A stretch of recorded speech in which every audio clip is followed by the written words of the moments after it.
welcome to another unboxing video from theplayersaid.com. My name's Alexander, and today we're taking a look at a brand new game from GMT, and it's called Stalingrad 42, Southern Russia, June through December 1942. So, it's designed by Simonich. It's part of his very famous series by now. It's effectively a two-player war game, comes in a 2-inch box. This one's a big one. It has a medium solitaire suitability because there is some hidden stuff in this one, but you know, if you want to do it solo, you can do it. It plays. I say it's 2-player. It can play up to 4, but you know, if you in a game like this, I'm gonna play it 2-player because if I've got 4 players, there's other games that I'm gonna play. Frankly, this is a very big game. It is a very long game as well. You can commit a lot of time to this if you so chose.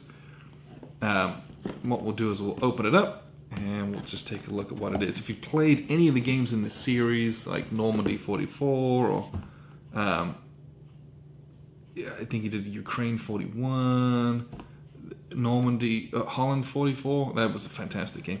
The series is very well known. Ardennes 44.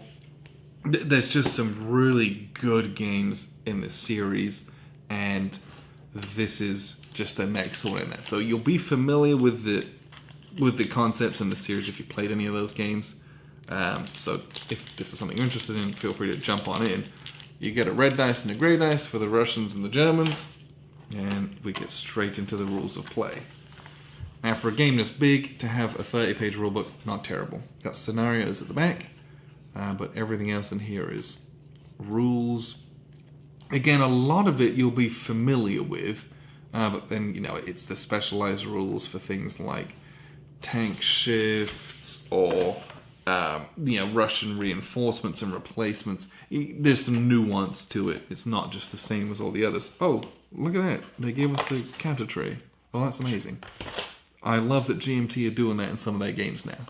This was sealed. I did not put it in there. That's a game tray for you. So nice. I don't have to buy that. Appreciate that. Extended example of playing the playbook. And if you're new to these, do this. These are really, really good. Even for getting an idea of what you should, in theory, might be doing. Caucasus campaign, setup and hints on play. Example of play. Operation Uranus. And then they show you example of play, design notes, historical notes, and a bibliography. The replacement chart on the back. Counter tray, we love it. As such, it did not have a bag of bags in it. So, 6 of one, half dozen of another. So we have some identical play aids here with a CRT and combat results down the bottom as well, combat modifiers, all that kind of stuff. And we have terrain effects charts on the back. So you can either set them up under your plexi like this, so you can both see either of them, or you can just each hold one and flip it over and do what you want with them. And then we have a lot of other paper here. So campaign game and file blouse scenario setup. Uranus setup, and these are both identical. Oh, that's not true, I just lied. So these are... Oh, this is at the start for campaign and file blau. This is Uranus at start. Then this is campaign turn entry all the way up to turn 36. This is the Caucasus campaign, which is probably one of the smaller campaigns maybe. First turn, which is turn 10 reinforcements, turn 10 continued. And then we have the Russian campaign game and file blau, all of your start units and turn entry at the start of the Caucasus campaign records and reinforcement track, and on the back the Uranus scenario. So you're only going to have one of these sides up, and then the last page with the rest of those Russian campaign game at the start. And this is one of those ones that folds out, so you've got all this extra stuff too. And on the back, you've got your Uranus scenario set up at the start. So A lot of stuff. You're only going to use one of those, though, depending on which scenario and or campaign you're using. So you don't need to get overwhelmed with all of that. It's a lot, but it's because there's 3 or 4 scenarios, and again, you won't use it all. We do have counter sheets here. How many do we got? We have 3 counter. Oh, nice. There's only 3 counter sheets, so that's actually not terrible. For a game this big, that's not bad. Some of these games have like 8, and you're like, oh, that's just insane. So we have a lot of armor units up here, a lot of infantry for the Germans. Interesting that they did that, because then they've got some assault guns here that have pictures on them. And these usually, with that little kind of circular, they can free stack with kind of armor and infantry as well. Looks like we got some, is that Hungarian forces? Romanians? Italians? Got some remnant markers. And they have a reduced side on a lot of these as well. And then we have down here all the Russians. Again, Russian armor, Russian mech units. So these are Russian tanks. Again, these are going to stack with armor and or infantry units. And then these are guards units. I would presume they are anyway. It's usually what the denotation is. Yeah, first guards. Again, a reduced side. And the last counter sheet, you get admin markers. So you have some out of supply markers, some disrupted markers. I don't know, I don't know what these are. Volga Flotilla. Looks like, is that Russian naval units? I don't know if is that NKVD? So you got some cool niche units there too. Are these railhead markers? Potentially for supply. And then some different supply units and markers. And Stalingrad 42. Okay, good.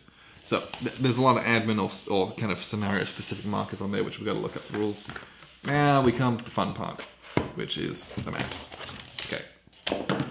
So, be warned, this is a 4-mapper. Okay, it's huge. That's why they include different scenarios, because I'm hoping that some of those can be played on not 4 maps. Because the reality of me playing a 4-mapper is, it's just not going to happen. I'd love to, but I literally don't have the space for it. So, we have here this map. And I am really hoping... Yeah, so this is map A. What I'm hoping is that I can play on just this, and the rest of these go together in like different scenarios. That's what I'm desperately hoping. Because if you look, this map right here is basically just this bit. Okay? And it's got all these borders on it, which usually means I can play on just this. So I'm really hoping that that's the case. Because if you look, so this is actual Stalingrad. This is kind of the opposite side, and it has this. It doesn't have a hard border because I'm going to fold out these maps, and they're gonna overlay somehow, if I can do it correctly, onto this. Rats. I don't think I can.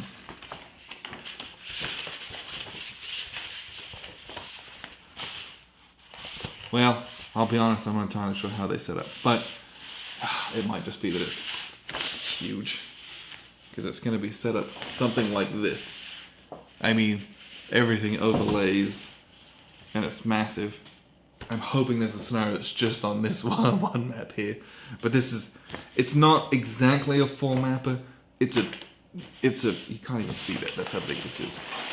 It's for sure. It's like a 2-mapper in size. And then it has 2 of these thin, short maps. This is only a 17 by 22. So you got 2 thin maps at the bottom. But it's still, I mean, this is the entirety of my table, and it sticks over the edge. I literally can't play this on my table. So get yourself a big table, or your game club, or take it to a convention, Oh, I'm really, I'm gonna check. I'm just gonna check. I really, really hope that there's a scenario that's just the one mapper. Because I would hate for a game like this to go unplayed, because I quite literally cannot fit it on the table. So let's take a little look. That's the rules of play. We want the playbook. Let's give you an informed opinion. The scenarios were at the back, weren't they? 30. Okay. Only maps C and D are used. Only maps C and D. So, this is map C.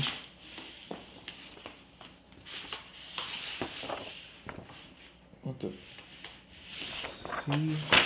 And this is map A. Is this map C? Am I being a moron? These aren't double-sided, thank goodness. This is map C2. This is map B. C1. This is map A. What? Okay. Well, that's...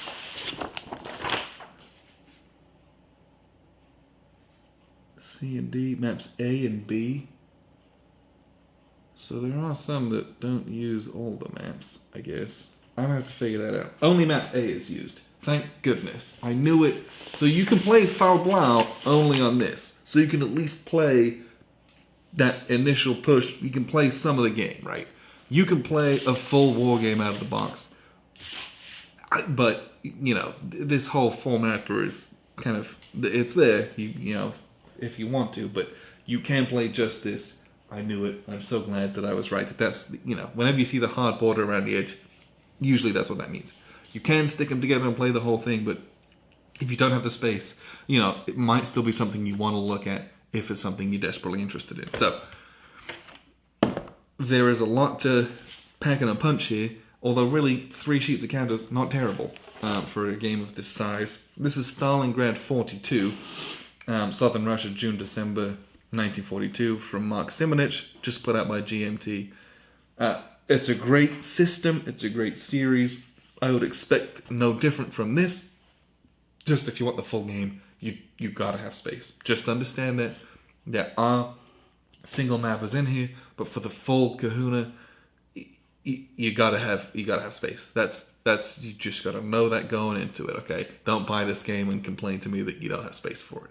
You have been warned. So thanks for tuning in. I've been Alexander from theplayers8.com.